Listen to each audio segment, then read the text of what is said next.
నేను 2 రోజులు నియోజకవర్గ పర్యటన కోసం వచ్చాను. నిన్న ఈరోజు రేపు కూడా ఉండి ఇక్కడి నుంచి నేరుగా విశాఖపట్నం వెళ్తున్నాను ప్రధానమంత్రి గారి ప్రోగ్రాం కోసం. నిన్న చేసిన కార్యక్రమాలన్నీ నేను మీకు ఎప్పటికప్పుడు చెప్పడం జరిగింది. ఇప్పుడు ఇది కూడా దీనికి కరెక్షన్ అనుకుంటా కెమెరాలకి. కాబట్టి ఇప్పుడు నేను ఈరోజు ప్రత్యేకంగా మిమ్మల్ని అందరినీ పిలిచింది కార్యక్రమాలన్నీ మీరు ఫాలో అవుతున్నారు. నిన్నే స్వర్ణకుప్పం విజన్ 2029 తయారు చేశాను. అది ప్రజెంటేషన్ చేయడమే కాకుండా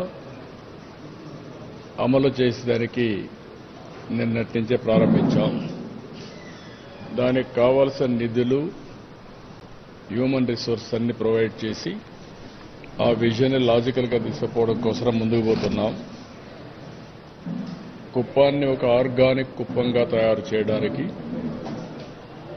నేచురల్ ఫార్మింగ్ కానీ, ఇంకొక పక్కన తమ్ముళ్ళు వినాలి, మీరు కూడా డిసిప్లిన్గా ఉండాలి. దీన్ని లాజికల్గా తీసుకుపోవడం కోసం నేచురల్ ఫార్మింగ్, సోలార్ ఎనర్జీ, ఇంకా అనేక జీరో వేస్ట్ మేనేజ్మెంట్, ఇండస్ట్రీస్, ఇవన్నీ కూడా ఇక్కడ ప్రారంభిస్తున్నాం.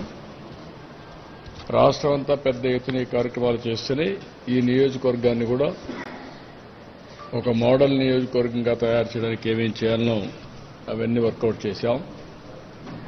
ఎప్పటికప్పుడు ఇంప్రూవ్మెంట్ అనేది ఉండాలి. కుప్పం నియోజకవర్గం ఎప్పుడు కూడా తెలుగుదేశం పార్టీనే గెలిపించారు. ఇప్పటి వరకు జరిగిన అన్ని అసెంబ్లీ ఎన్నికల్లో తెలుగుదేశం పార్టీనే గెలిపించారు. వేరే సింబల్ తెలియని నియోజకవర్గం ఇది. అదే సమయంలో ఒక మారుమూల ప్రాంతం. దీన్ని ఏ విధంగా అన్ని ప్రాంతాలతో సమానంగా, అవసరమైతే మిన్నగా ఏ విధంగా అభివృద్ధి చేయాలో దానికి ప్రణాళిక తయారు చేశాం. ఈరోజు ఇక్కడ మీకు ప్రజెంటేషన్ చేసింది కానీ, ఇక్కడ చూపించింది కానీ మీరు గుర్తుపెట్టుకోవాల్సింది, ఇది జననాయకుడు అనే పేరుతో ఒక ప్రత్యేకమైన కార్యక్రమానికి శ్రీకారం చుట్టాం. ఎవరైనా సరే ఇక్కడికి వచ్చి నేరుగా చెప్పుకున్నా, వాట్సాప్ గ్రూపుల్లో నేరుగా సెల్ ఫోన్లో మెసేజ్ ఇచ్చినా,